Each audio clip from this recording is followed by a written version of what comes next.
Bismillahirrahmanirrahim. Hai, Assalamualaikum warahmatullahi wabarakatuh. Perkenalkan, nama saya Ayu Intansari dari jurusan Tadris Bahasa Indonesia. Pada video kali ini, saya akan membahas sedikit tentang BIPA atau Bahasa Indonesia bagi penutur asing. Hal-hal apa saja sih yang akan saya bahas dalam video kali ini? Yang pertama, ada alasan saya kenapa tertarik mempelajari BIPA. Dan yang kedua, hal-hal yang perlu diperhatikan ketika melaksanakan pembelajaran BIPA di kelas. Yang ketiga, ada metode-metode pembelajaran BIPA. Dan yang keempat, ada contoh penerapan salah satu metode BIPA di dalam kelas. Baik, sebelumnya, sudahkah kalian mengetahui apa itu BIPA? Iya, BIPA itu singkatan dari Bahasa Indonesia bagi Penutur Asing. Ini merupakan program pembelajaran keterampilan berbahasa Indonesia yang mencakup berbicara, menulis, membaca, dan menyimak bagi penutur asing. Jadi, pembelajarnya itu penutur asing atau dari orang barat yang bukan menggunakan bahasa Indonesia sebagai bahasa utamanya. Nah, mendengar sekilas tentang pengertiannya saja, apakah kalian tertarik jika ada mata kuliah yang membahas tentang BIPA? Jika ditanyakan kenapa sih alasan saya tertarik mengambil pembelajaran tentang BIPA ini, mungkin orang lain akan mempelajari BIPA karena ingin bertemu orang asing atau menjadi pengajar di luar negeri atau bahkan mencari jodoh orang luar negeri. Nah, dari semuanya itu saya juga awalnya memiliki alasan yang seperti itu, kecuali mencari jodoh ya. Saya sih lebih suka orang lokal. Nah, kenapa sih saya tertarik mempelajari BIPA? Alasan yang paling awal itu karena saya menyukai bahasa Inggris. Nah, saya pikir ketika saya memasuki mempelajari tentang BIPA, di sana saya akan belajar lebih banyak tentang bahasa Inggris. Namun, setelah saya sudah belajar tentang BIPA, ternyata saya sama sekali tidak mempelajari bahasa Inggris. Nah, kenapa gitu ya? Padahal teman-teman saya juga tidak mengambil BIPA itu karena mereka tidak bisa berbahasa Inggris, katanya. Tapi nyatanya dalam pembelajaran BIPA itu sama sekali tidak mempelajari bahasa Inggris. Mungkin memang iya ya, kalau misalkan kita benar-benar ingin menjadi pengajar BIPA, minimal sudah mempunyai basic bahasa Inggris. Ya, karena itu sebagai pengantar kita untuk mengajar kepada siswa BIPA. Skill bahasa Inggris yang kita punya juga tidak perlu jago-jago banget ya, karena di BIPA itu mempunyai tingkatan kelas. Yang pertama tingkat dasar, yang kedua menengah, dan yang ketiga atas. Nah, jika kita menjadi pengajar BIPA di tingkat dasar, nah kita di situ harus bisa mempunyai skill bahasa Inggris yang cukup jago ya. Karena kan di tingkat dasar ini siswa BIPA-nya itu sama sekali belum memahami bahasa Indonesia. Nah, jika pengajar BIPA-nya saja tidak bisa belajar bahasa Inggris, nah bagaimana bisa ya mencapai tujuan pembelajarannya? Siswanya tidak mengerti, gurunya juga tidak mengerti. Nah, kemudian di tingkat menengah ini pengajar BIPA bisa mencampurkan bahasa Indonesia dan bahasa Inggris. Jadi di sela-sela pembelajaran itu boleh menggunakan bahasa Indonesia ataupun bahasa Inggris.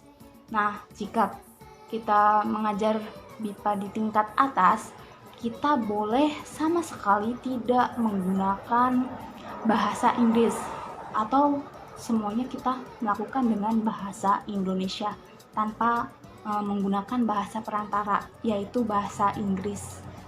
Namun jangan khawatir nih buat kalian yang bahasa Inggrisnya nggak jago-jago amat lah. Hal itu bisa kita siasati dengan memilih metode pembelajaran yang sesuai, sehingga memungkinkan pengajar untuk tidak banyak berbicara. Nah, selain tingkatan kelas atau level BIPA tadi, hal lainnya yang harus kita perhatikan ketika mengajar BIPA di kelas yaitu karakteristik siswanya. Itu juga harus diperhatikan. Siswa BIPA itu tentunya berasal dari berbagai negara ya, bukan hanya satu negara. Yang kalau misalkan dari satu negara aja memiliki banyak budaya, apalagi ini menyatukan semua negara yang tentunya juga berasal dari budaya yang berbeda-beda dan lingkungan yang berbeda-beda. Nah, oleh karena itu pengajar harus mengetahui nih latar belakang dari siswa-siswa BIPA-nya dengan membaca identitas mereka. Misalnya dari etnik, kultural, status, sosial, minat belajar, usia, bahkan dengan agamanya, supaya kita tidak salah paham dengan mereka. Oke, dari tadi kita fokus ke subjek BIPA-nya nih, yaitu pembelajar asing. Sekarang kita balik lagi ke negara asal, yaitu Indonesia. Kalau di awal video saya mengatakan tertarik belajar BIPA karena menyukai bahasa Inggris, lalu setelah saya mempelajari BIPA, saya kemudian berpikir, seharusnya ketika menjadi pengajar BIPA itu yang harus kita sukai itu bahasa Indonesia dan Indonesianya itu sendiri. Mengapa sih? Tidak hanya sekedar suka, namun juga harus mengetahui dan memahami segala hal terkait Indonesia. Kalau misalkan pertanyaan di awal-awal tadi saya tentang terkait alasan mempelajari BIPA, seandainya kita coba tanyakan kepada pembelajar asing terkait alasan mereka mempelajari bahasa Indonesia. Beberapa dari yang saya ketahui, mereka awalnya menyukai keanekaragaman budaya di Indonesia yang kemudian membuat mereka tertarik untuk mempelajari bahasa Indonesia. Namun tidak hanya itu, kebanyakan dari mereka juga mempelajari Indonesia sebagai tuntutan pekerjaan atau pendidikan. Nah, itulah sebabnya kenapa tadi saya mengatakan jika jadi pengajar BIPA itu kita harus mencintai Indonesia itu sendiri. Kenapa? Karena dalam Indonesia itu memiliki banyak kebudayaan. Dari kebudayaan ini juga menjadi hal yang perlu diperhatikan ketika melaksanakan pembelajaran BIPA. Jadi ketika setiap kali kita melaksanakan pembelajaran BIPA, selalu harus diselipkan budaya di pembelajarannya. Selain untuk mengenalkan budaya kepada penutur asing, mereka juga agar mereka bisa beradaptasi dengan dunia Indonesia. Nah, pelajar BIPA yang memiliki latar belakang budaya yang berbeda-beda juga ini membuat pengajar BIPA berpikir kreatif untuk memilih metode pembelajaran yang sesuai untuk mereka. Karena pelajar BIPA itu orang dewasa yang memungkinkan mereka memiliki wawasan yang cukup, sehingga cara belajar kita juga menyesuaikan mereka, tidak harus selalu dituntun seperti anak-anak. Menurut pengajar BIPA yang sudah berpengalaman, termasuk dosen saya sendiri yaitu Ibu Hana. uh, Pembelajar BIPA itu biasanya menyukai pembelajaran yang segala aktivitasnya itu dikaitkan dengan mereka. Dalam hal ini berarti sebuah praktik ya. Ketika sudah memilih metode pembelajaran yang sesuai, pengajar BIPA juga harus memilih media pembelajaran yang seperti apa sih yang sesuai dengan materi pembelajarannya, dan sehingga dapat menarik minat pembelajar BIPA untuk belajar di dalam kelas. Dalam materi pembelajaran juga harus selalu menyisipkan 4 keterampilan membaca, yaitu berbicara, menulis, membaca, dan menyimak. Selain yang harus bersifat keterbacaan, yakni dapat dipahami dengan mudah oleh pembelajar BIPA. Keterbacaan ini ditentukan oleh bahasa, tata huruf, kosakata, dan struktur kalimat. Nah, selain itu juga kata imbuhan seperti ke, an, ber, me, pe biasanya dihindari untuk BIPA level dasar. Hal selanjutnya yang harus diperhatikan ketika melaksanakan pembelajaran BIPA di kelas yaitu tujuan pembelajaran. Seharusnya tujuan ini ditaruh di paling yang utama sih, karena ketika kita melakukan suatu hal kita harus tahu apa tujuannya. Nah, ketika kita sudah tahu tujuannya, saat dalam pelaksanaannya pun berjalan terarah dan dapat mencapai tujuannya.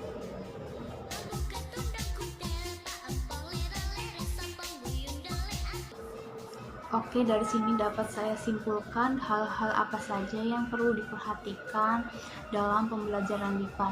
Yang pertama yaitu level BIPA, yang kedua karakteristik siswa BIPA, yang ketiga kebudayaan, yang keempat metode pembelajaran, yang kelima media pembelajaran, yang keenam materi pembelajaran, dan kemudian yang terakhir itu tujuan pembelajaran.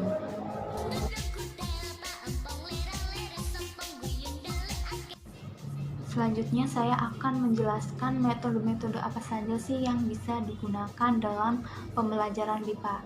Di sini terdapat 10 metode pembelajaran BIPA. Yang pertama metode tata bahasa terjemahan atau grammar translation method. Dalam metode ini guru bertindak sebagai penerjemah, namun tetap memperhatikan kaidah kebahasaan atau tata bahasa. Kemudian yang kedua ada metode audiolingual.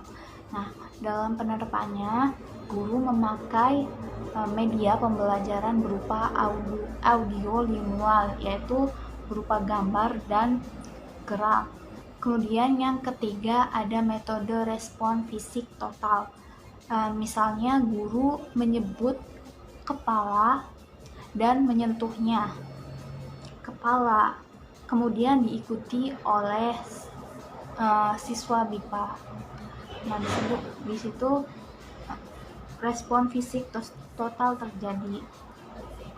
Dalam metode pembelajaran respon fisik total ini lebih mengarahkan ke instruksi, seperti yang tadi guru mengarahkan siswa untuk memegang kepala. Kemudian yang keempat ada metode langsung. Metode ini biasa disebut dengan metode cemplung. Kenapa metode cemplung? Karena dalam pembelajaran guru selalu menggunakan bahasa Indonesia. Artinya guru tidak pernah menggunakan bahasa Inggris sebagai bahasa pengantar. Di sini guru menyerahkan semuanya ke siswa. Mereka mengerti atau tidak mengerti, yang penting guru sudah memberi pelajaran menggunakan bahasa Indonesia.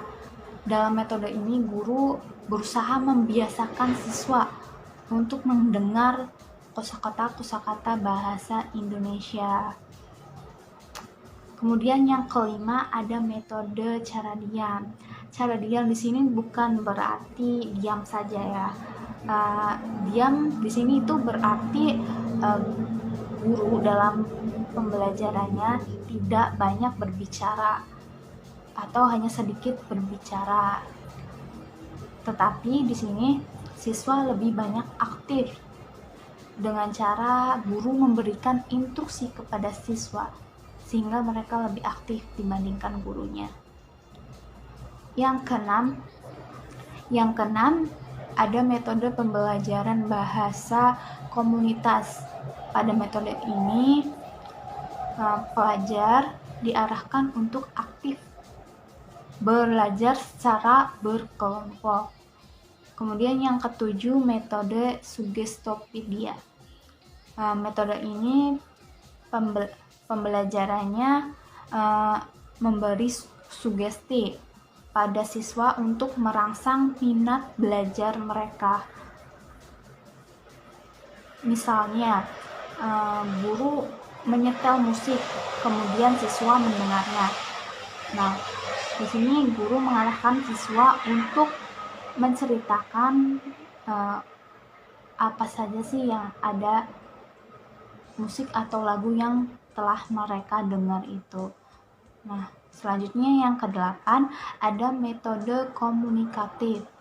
Pada metode ini lebih banyak melakukan komunikasi dan interaksi melalui tulisan dan lisan. Misalnya berdialog ya. Kemudian yang ke-9 ada metode komunikatif integratif. Komunikatif tadi bermakna kemampuan berkomunikasi, sedangkan integratif itu menyatukan beberapa aspek atau lebih ke dalam suatu proses.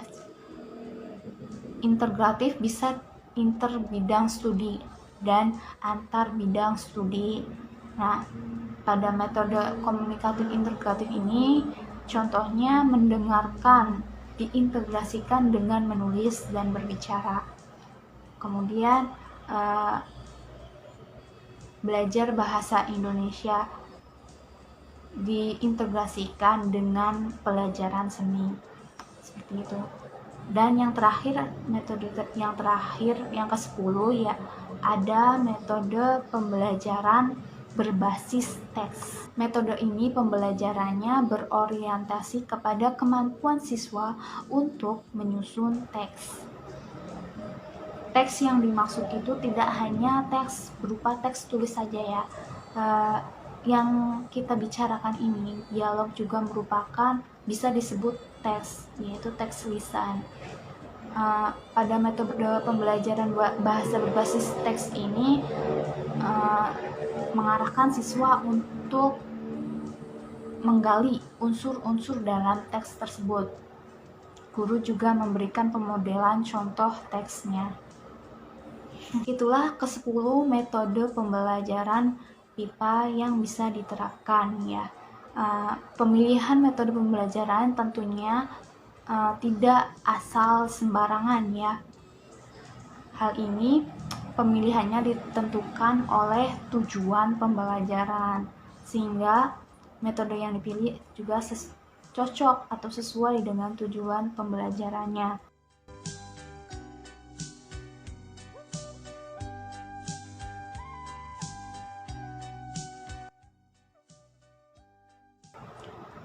Di sini saya akan memberikan contoh penerapan salah satu metode pembelajaran yang bisa dilakukan di dalam kelas.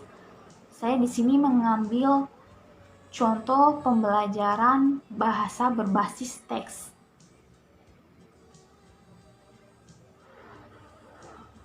Pembelajaran bahasa berbasis teks ini bisa dilakukan dengan 4 tahapan. Yang pertama, membangun konteks. Yang kedua, menyajikan model. Yang ketiga, menyusun teks secara bersama. Kemudian yang terakhir, membangun teks secara mandiri. Dari langkah pertama yaitu membangun konteks. Misalnya, guru membangun konteks budaya siswa. Misalnya, guru menanyakan kepada pembelajar IPA terkait makanan apa saja yang mereka sukai di Indonesia.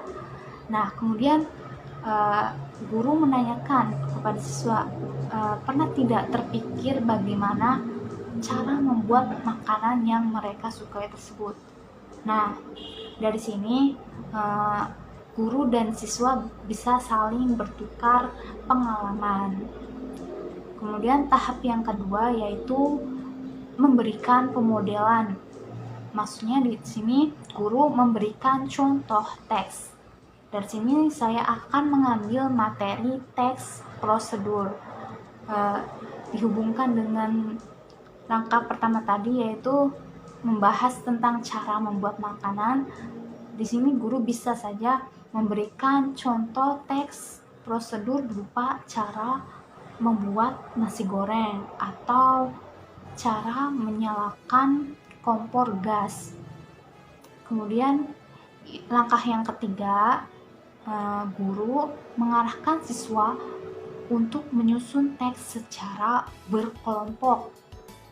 Pada tahap ketiga ini, guru bisa memberikan contoh gambar yang kemudian dibuat kalimat atau teks oleh para siswa BIPA. Misalnya, siswa BIPA yang pertama menjelaskan langkah-langkah pertama dalam membuat nasi goreng. Kemudian siswa BIPA yang kedua melanjutkan langkah dari siswa BIPA yang pertama tadi. Kemudian teks tersebut disusun menjadi satu paragraf dan jadilah teks secara utuh. Langkah terakhir yaitu membuat teks secara mandiri. Artinya di sini siswa BIPA mampu atau dapat memproduksi teks secara mandiri. Di sini guru bisa menugaskan siswa untuk membuat teks prosedur yang berbeda antara siswa satu dengan siswa lainnya. Misalnya tema makanan atau tema minuman. Nah, metode pembelajaran bahasa berbasis teks ini bisa